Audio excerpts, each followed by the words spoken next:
இந்த படத்துடைய டைரக்டர் நந்தா பெரியசாமிக்கும் சமுத்திரக்கனிக்கும் தேசிய விருது கண்டிப்பா கிடைக்கணும், கொடுக்கணும். அப்பதான் இந்த கவர்மெண்ட் வந்து மக்கள் மேல ஒரு அக்கறையோட கவர்மெண்ட்ல இருக்கிறவங்க எல்லாம் அரசை வழி நடத்துறாங்கிறது உறுதிப்படுத்தப்படும்.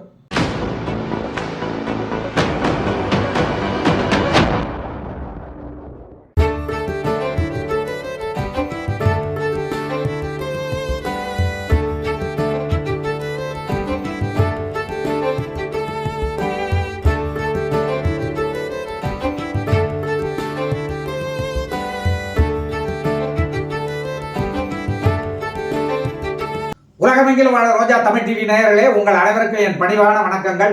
இன்றைக்கு திருமாணிக்கம் என்கிற திரைப்படத்தின் திரை விமர்சனத்தை பார்க்க போறோம். இந்த படத்தை டைரக்டர் நந்தா பெரியசாமி இயக்கி இருக்கிறார். இதில் ஜிபிஆர்எஸ் என்ற திரைப்பட நிறுவனத்தின் மூலமாக ஜிபி ரவிக்குமார், ஜிந்தா கோபாலகிருஷ்ண ரெட்டி, ராஜா செந்தில் இவங்க இணைஞ்சு தயாரிச்சிருக்காங்க. இதுல வந்து சமுத்திரக்கனி, நாசர், பாரதி ராஜா, வடிவுக்கரசி, தம்பி ராமையா, சின்னி ஜெயந்த், இளவரசு, அனன்யா, கருணாகரன், சாம்ஸ் இப்படி பல கலைஞர்கள் இதுல நடித்திருக்கிறாங்க. இந்த படத்தை சுகுமார்ங்கிறவர் ஒளிப்பதிவு செஞ்சிருக்கிறாரு. விஷால் சந்திரசேகர் இசை அமைச்சிருக்கார். இந்த படத்துடைய கதை என்னவென்றால் மிக அருமையான கதை. நேர்மையா வாழ்ந்தா அதனால் என்னென்ன நஷ்டங்கள் கஷ்டங்கள் எல்லாம் ஏற்படும் அப்படிங்கிறத பிரமாதமா டைரக்டர் சொல்லியிருக்காரு. ஆமா இல்லையா? ஆமா, நீங்க சொன்னீங்களே. ஆமா ஆமா, ஏழ்மையிலும் நேர்மை, ஏழ்மையிலும் நேர்மை. ரெண்டாவது, ஒரு நேர்மையான மனிதர், ஒரு உத்தமமான மனிதர் எல்லாத்தையும் சேர்த்து ஒரு ஆளை பார்க்கணும்னு முடிவு பண்ணிட்டீங்கன்னா இங்க நந்த படத்தை பார்த்தலாம். இதுவரைக்கும் திரைப்படங்கள் நம்ம படங்கள் எல்லாமே வந்து பாத்தீங்கன்னா பெரிய பெரிய பேனர்லாம் பெரிய பெரிய நடிகர்லாம் நடிக்கிறது வெட்டு குத்து கொலை கொள்ளை காதல் இப்படியாப்பட்ட படங்கள் தான் பண்ணுவாங்க. மக்களுக்கு இளைஞர்களுக்கு ஒரு அவேர்னஸ் கிரியேட் பண்ற மாதிரி படங்கள் யாருமே பண்றது இல்லை. அப்படி பண்ணா அதுலலாம் மக்கள் பார்க்க மாட்டாங்க, வரமாட்டாங்க, காசு வராதுன்னு நினைச்சிட்டு பயந்துருவாங்க. ஆனா நந்தா பெரியசாமி துணிச்சலா இளைஞர்கள் நல்வழியில நல்லபடியா அவங்களுடைய வாழ்க்கையை அமைச்சுக்கணுங்கிறதுக்காக நேர்மையை மையமா வச்சு இந்த படத்தை எடுத்திருக்காரு. இந்த படம் குடும்பத்துடன் அனைத்து குழந்தைகளையும் அழைச்சிட்டு போய் பார்க்க வேண்டிய படம். இந்த படத்துடைய கதை என்னன்னா, கேரளாவில் தமிழ்நாடு பார்டர்ல இருக்கிற ஒரு கிராமத்துல குமுளியில லாட்டரி சீட்டு விற்கிற ஒரு வியாபாரியா ஒருத்தர் வந்து அங்க நம்ம தமிழர் இருக்கார். அந்த தமிழர் லாட்டரி சீட்டு குடும்பம் வந்து ரொம்ப வறுமையில் இருக்க, சாப்பிட்றதுக்கே கஷ்டம்லாம் படுற ஒரு குடும்பம். அந்த குடும்பத்தில் இருக்கிறவர் தான் சமுத்திரக்கனி. அந்த சமுத்திரக்கனி தான் லாட்டரி சீட்டு வியாபாரி. அவர் விற்கிற அந்த லாட்டரி சீட்டு கடையில் பாரதி ராஜா, பாரதி ராஜா என்ன வயசுங்க, 80க்கும் மேற்பட்ட வயசு. ஆனால் அப்படி கேரக்டராகவே வாழ்ந்திருக்கார். சமுத்திரக்கனி எப்படி வாழ்ந்திருக்காரோ கேரக்டராகவே அதே மாதிரி பாரதி ராஜாவை வாழ்ந்திருக்கார். அவர் வந்து தன்னுடைய மகள் வாழ்க்கைப்பட்ட இடத்துல வரதட்சணை கொடுமையால் பிள்ளையை சுமந்து கொண்டு வீட்டுக்கு வந்திருப்பார். அதை பஞ்சாயத்து பண்ணி அந்த பெண்ணை வந்து புருஷன் வீட்டுக்கு அனுப்பி வைக்கிறதுக்காக போயிட்டு வருவார். மாமியார் சம்பந்தி வந்து ஒத்துக்க மாட்டாங்க. அந்த ஒரு டென்ஷனில் அவர் வந்துட்டு பஸ் ஏற வரும்போது இந்த லாட்டரி சீட்டு கடையை பார்க்குறாரு. ஒரு 3 லாட்டரி சீட்டை வாங்குறாரு. 3 லாட்டரி சீட்டை வாங்கிட்டு பணத்தை எடுத்து கொடுக்க மடியை திறந்து பார்க்குறாரு. அதில் வச்சிருந்த 500 ரூபாய் பணம் தொலைஞ்சு போச்சு தம்பி, இந்த லாட்டரி சீட்டை நீயே வச்சுக்க, நான் 500 ரூபாய் எடுத்துகிட்டு வந்து உன்கிட்ட கொடுத்துட்டு நான் லாட்டரி சீட்டை வாங்கிக்கிறேன்னு சொல்கிறாரு. ஆனால் சமுத்திரக்கனி, பரவாயில்ல பெரியவரை, நீங்கள் சொல்கிற கதையெல்லாம் பார்த்தா எனக்கு ரொம்ப ஃபீலிங்காக இருக்குது, இந்தாங்க லாட்டரி சீட்டை வச்சிங்க, வந்து அப்புறமா காசு கொடுங்க, பரவாயில்லன்றாரு. இல்லை நான் கொடுத்துட்டே வாங்கிக்கிறேன்னு பாரதி ராஜா அடம் பிடிச்சிட்டு கிளம்புறாரு. உடனே சமுத்திரக்கனி, இந்தாங்க உங்கள் பணம் தொலைஞ்சு போச்சு, ஒரு 200 ரூபாய் நான் தர்றேன், பஸ்ஸுக்கு வச்சிங்க, இதையும் வந்து நீங்கள் லாட்டரி சீட்டு வாங்குற பணத்தோட சேர்த்து கொடுங்கன்னு மனிதாபிமான அடிப்படையில் சமுத்திரக்கனி கொடுக்குறாரு. அதை வாங்கிட்டு பாரதி ராஜா போயிடுறாரு. அப்புறம் பார்த்தாங்க அவர் கடையில் விற்ற லாட்டரி சீட்டுக்கு 1.5 கோடி ரூபா பரிசு விழுந்துருச்சுன்னு ஏஜென்ட் ஃபோன் பண்ணுறாரு. சமுத்திரக்கனி பதறி அடிச்சுட்டு எந்த நம்பர்னு கேட்குறாரு. அப்போ தான் தெரியுது பாரதி ராஜா எடுத்து வைக்க சொல்லிட்டு போன லாட்டரி சீட்டுக்கு விழுந்துருச்சுன்னு. இதை வீட்டில் மனைவி மக்கள் எல்லார்கிட்டையும் சொல்கிறாரு. உடனே மனைவி சொல்கிறா, அந்த ஆள் தான் பணமே கொடுக்கலையே, அவர் லாட்டரி சீட்டை வாங்கலையே, நம்மக்கிட்ட தானே இருக்குது, அந்த லாட்டரி சீட்டை கொண்டு போய் கொடுத்துட்டு 1.5 கோடியை வாங்கிட்டு வாங்க, நம்ம கஷ்டம்லாம் தீர்ந்துது அப்படின்னு சொல்கிறாரு. இவர் ஃபீல் பண்ணுறாரு சமுத்திரக்கனி. அப்போ தான் வந்து கடையை பூட்டிட்டு பக்கத்து வீட்டுக்கார கடைக்காரன்ட்ட சாவியை கொடுத்துட்டு இந்த மாதிரி ஒரு பெரியவர் வந்தால் எனக்கு ஃபோன் பண்ண சொல்லிட்டு போயிடுறாரு.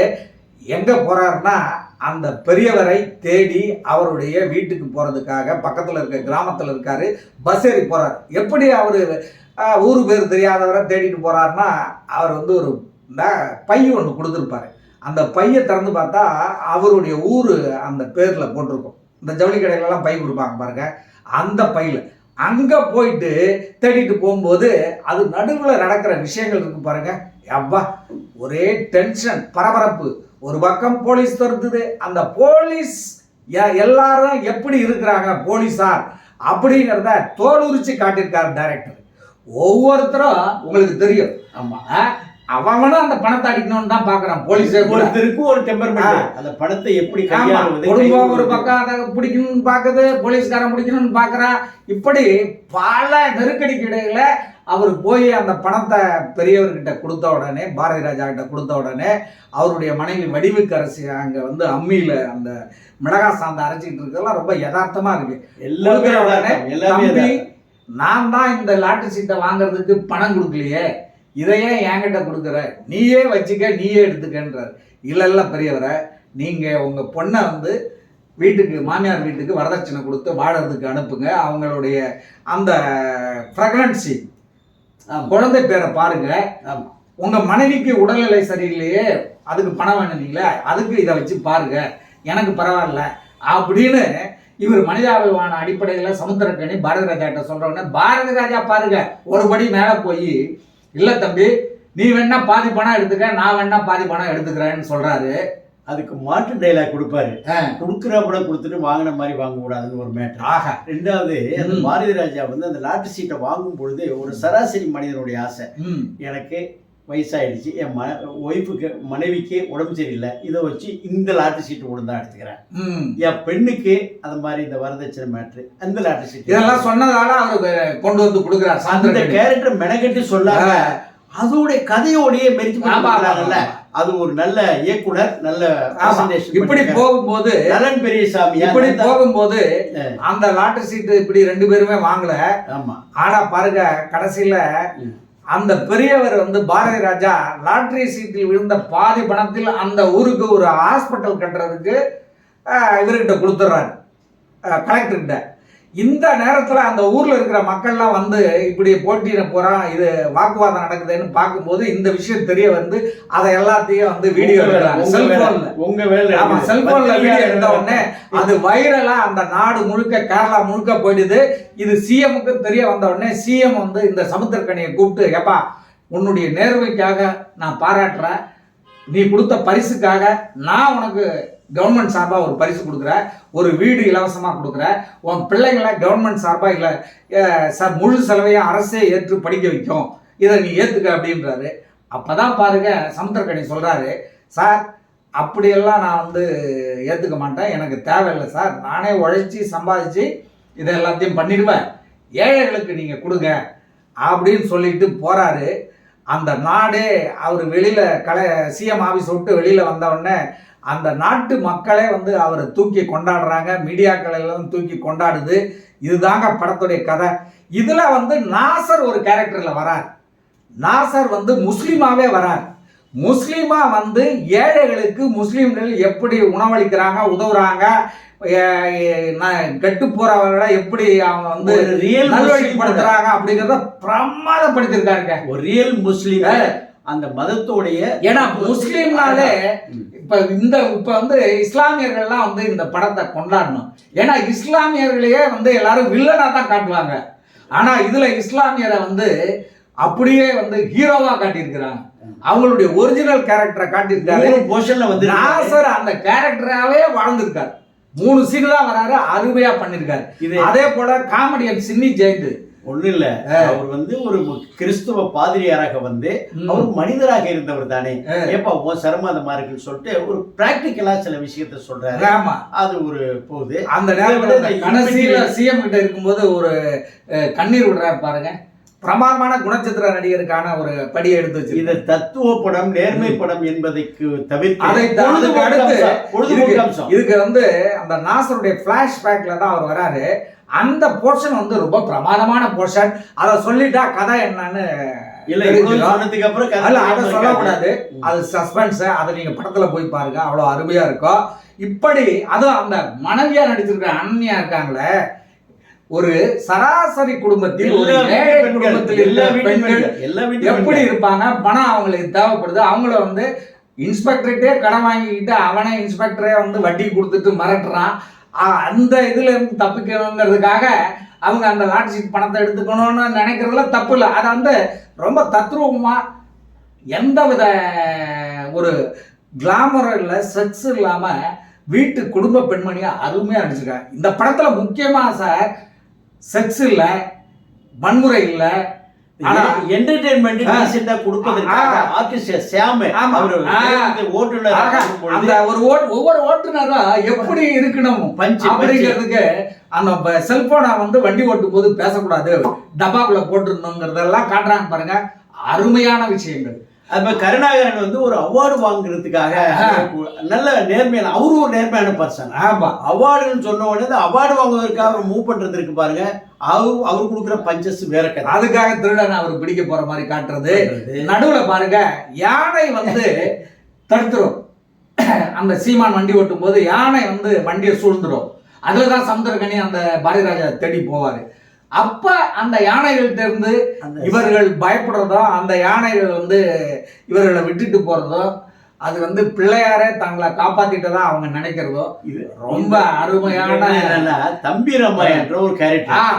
இது வரைக்கும் அவரை நம்ம டைரக்டர் அப்படி இப்படிதான் பார்த்திருப்போம். இதுல வந்து லண்டன் ரிட்டர்னா வராரு இல்லைங்களா? கொடுக்கக்கூடிய அனுப்பரன் சொல்றதா, டபாய் பரன்னு சொல்றதா, டுதி கோர் அருமையா பண்ணியிருக்காரு.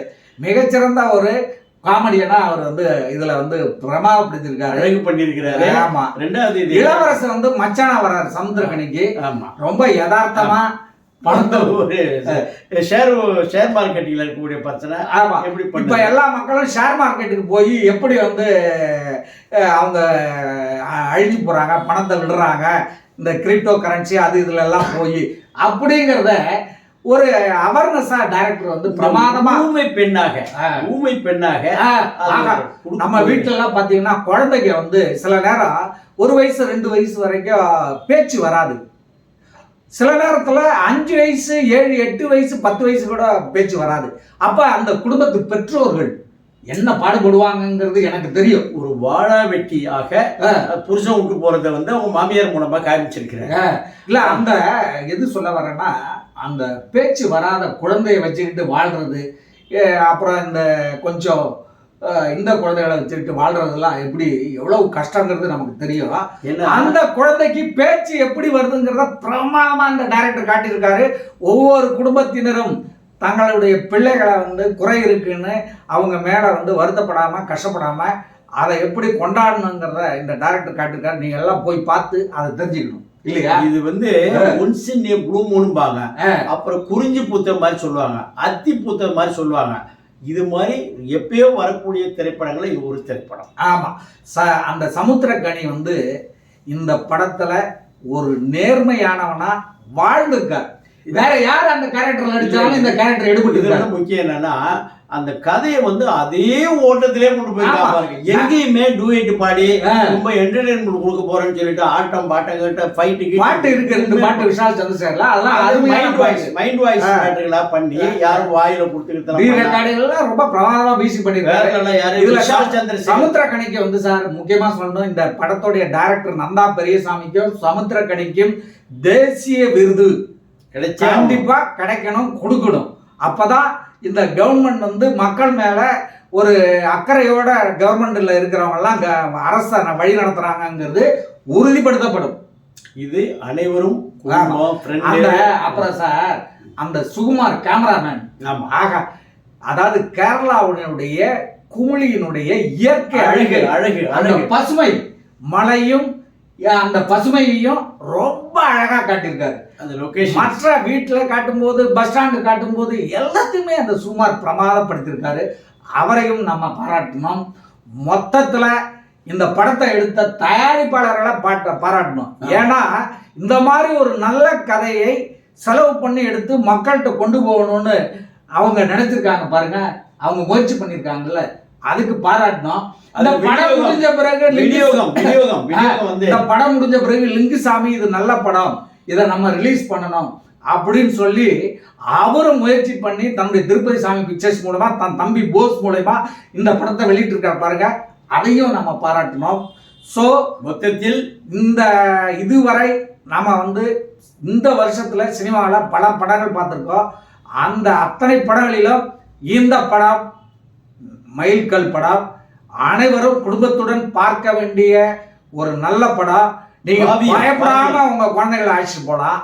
ஏன்னா வெட்டு குத்து கிடையாது, கற்பழிப்பு அது இது எதுவுமே கிடையாது.